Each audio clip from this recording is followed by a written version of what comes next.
올라와 있다고 생각하기 때문에 뽑았던 거고 이번 대회를 계기로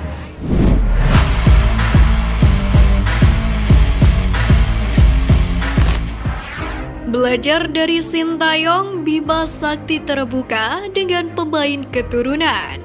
Waktu yang dimiliki Timnas Indonesia U17 untuk persiapan jelang Piala Dunia U17 tidak banyak, bahkan bisa dibilang sangat sedikit. Namun Bima Sakti Tukiman mengatakan kerangka timnya untuk Piala Dunia U17 kali ini sudah terbentuk, di mana kerangkanya adalah skuad saat menjuarai Piala AFF U16 2022 lalu. Meski demikian, Timnas Indonesia U17 seperti yang kita tahu masih akan melakukan seleksi pemain di 9 kota untuk melengkapi skuad jelang Piala Dunia U17 2023. Belum diketahui kota mana saja yang akan disambangi Timnas Indonesia U17. Bima Sakti menjelaskan, seleksi akan tetap berjalan sembari Timnas Indonesia U17 melangsungkan pemusatan latihan pada periode Juli-Agustus. Bima sendiri meyakini seleksi tersebut akan memunculkan pemain lokal yang berbakat. Untuk itu, pelatih berusia 47 tahun ini pun meminta para pemain untuk memberikan yang terbaik dalam seleksi nanti. Tidak hanya itu, pelatih Timnas Indonesia U17 ini mengatakan akan memanggil beberapa pemain keturunan Indonesia untuk mengikuti pemusatan latihan. Bima mengatakan para pemain keturunan akan diberikan kesempatan penuh untuk menunjukkan kemampuannya. Yang terpenting, kata Bima, para pemain itu memiliki darah keturunan Indonesia. Meski demikian, ia pun mematok syarat yang tinggi untuk meloloskan para pemain keturunan ke skuad Garuda Muda. Pelatih kelahiran Balikpapan ini pun mengatakan pemain diaspora harus lebih berkualitas dari pemain lokal jika ingin lolos ke skuad utama. Kalau di atas kualitasnya jauh, memang benar-benar berkontribusi besar buat tim, ya kita kasih kesempatan lah. Kita kan tujuannya untuk tim ini agar lebih solid dan lebih baik. Kalau ada yang lebih bagus ya tidak ada salahnya kita ambil. Terang Bima Sakti. Dalam perekrutan pemain ini pun pelatih yang membawa trofi Piala AFF U16 ini menegaskan tidak akan ada pemain titipan dalam skuadnya untuk Piala Dunia U17 2023. Ia memastikan proses seleksi akan dilakukan secara objektif. Bima Sakti pun berjanji akan bekerja maksimal untuk membayar kepercayaan dari PSSI ini. Walaupun memang sempat menuai kritik dari sejumlah pihak yang menanyakan kapasitasnya sebagai juru racik di pentas dunia. Saya tetap fokus ya dengan penunjukan saya sebagai pelatih Timnas Indonesia U17.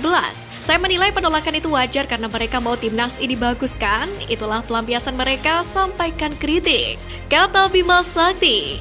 Sementara itu dalam menahkodai skuad Garuda Asia, Bima Sakti mengungkapkan akan ada 3 pendamping. Ketiganya adalah arsitek Timnas senior Sintayong, juru taktik Timnas U22 Indra Syafri, dan calon direktur teknik PSSI asal Jerman yang namanya belum diungkap. Perkembangan sepak bola Indonesia jadi sorotan media Inggris. Indonesia akhir-akhir ini memang menjadi perhatian publik, khususnya FIFA. Bahkan Federasi Sepak Bola Dunia tersebut menunjuk Indonesia untuk menjadi tuan rumah Piala Dunia U17 2023. Sebelumnya, Indonesia sendiri juga menjadi sorotan karena keberhasilan mengundang Argentina, sang juara Piala Dunia untuk FIFA Matchday Juni kemarin. Perkembangan sepak bola Indonesia pun kembali menyita perhatian media luar negeri. Kali ini giliran media Inggris, Rising Bellr. Media Inggris itu tampak salut dengan perkembangan sepak bola di Asia Tenggara. Rising Bellr pun menyebut Indonesia merupakan negara yang paling menarik perhatian. Tim asuhan Sintayong disebut memiliki perkembangan sepak bola yang luar biasa. Terlebih dengan kehadiran 4 pemain naturalisasi Timnas Indonesia. Keempat pemain yang dimaksud adalah Ivar Jenner, Rafael Struijk, Elkan Bagot, dan juga Justin Hubner. Untuk Justin Hubner sendiri memang menurut media tersebut masih merupakan pemain asal Indonesia meskipun tak lanjut naturalisasi.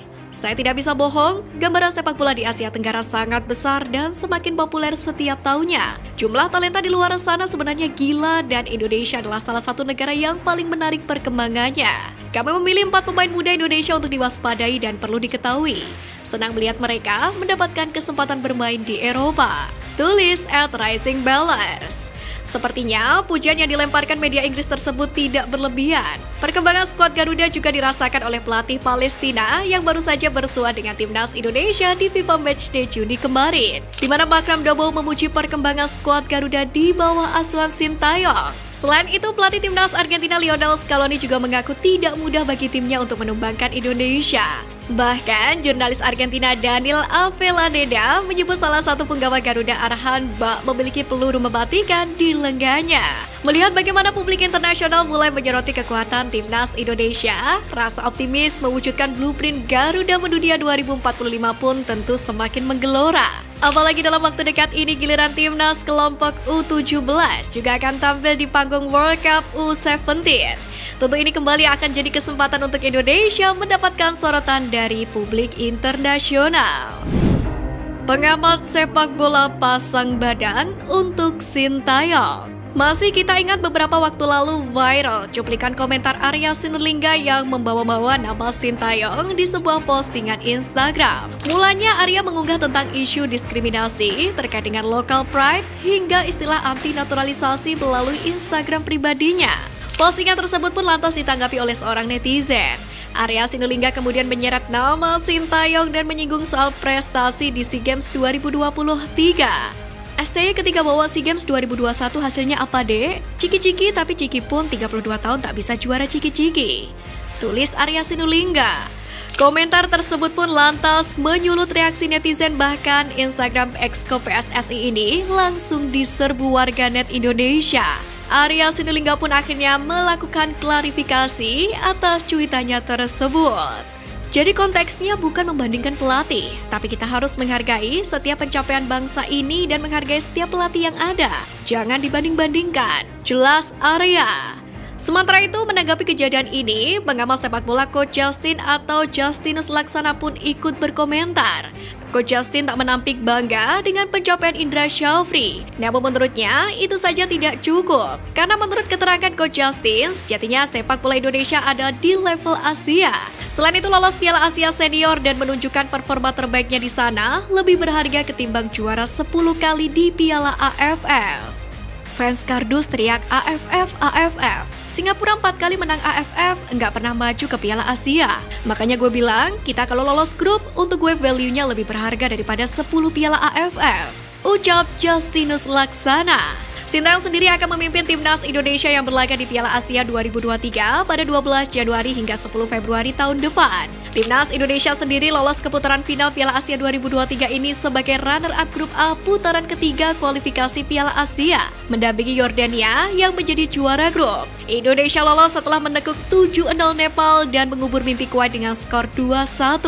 Skuad Garuda di bawah komando Sintayong pun akan melanjutkan perjuangan dalam putaran final Piala Asia 2023 dan akan berhadapan dengan tim-tim kuat di grup D, yakni Jepang, Irak, dan rival Asia Tenggara, Vietnam.